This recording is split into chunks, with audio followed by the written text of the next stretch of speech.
Kani gade ka Batisi TV, bat pidang pet yaki Khubor baman kasni. Hagabe day berkajing persang jokatnat pulen, banwan rak biang ya kesyong sok syongsan, haborok kowe gejela, bat kumjo bantel akam ya kajing persang, jangki kato katni ban Pynphriang ya Khubor Laml, kibla banwan rak ya kajing ma ya kasok kasan hakajela. Henne kasngi ka khatpra tadai ujiliu, ka Batisi TV, kalayo ban ya kendo kerpang, ya Director General of Police, kani kajela u Dr. S.B. Singh, IPS, haka Office Rekam jong u. Haka jekren bar ka Batisi TV, u Dr. S.B. Singh ulaong.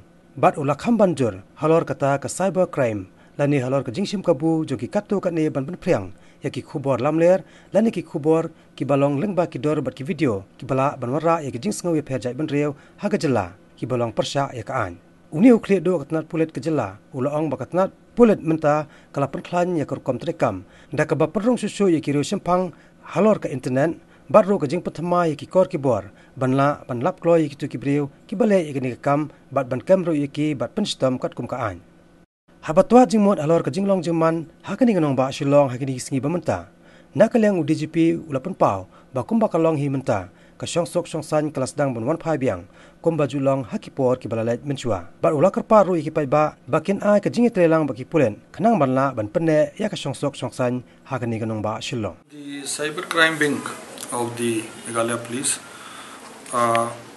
it is being strengthened, and I can tell you that due action will be taken after all proper verifications, and correct action will be taken.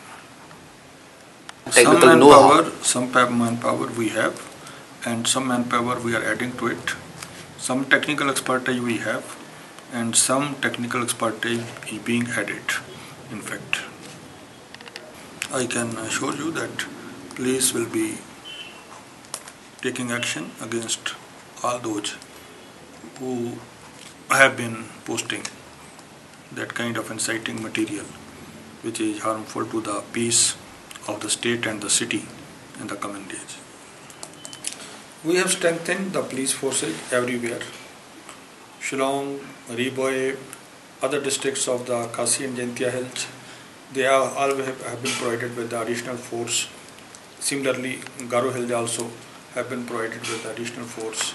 We are coming back to normalcy, and we expect that the peace which is there in the state now is strengthened, and we also appeal to all the citizens to cooperate with police in this regard.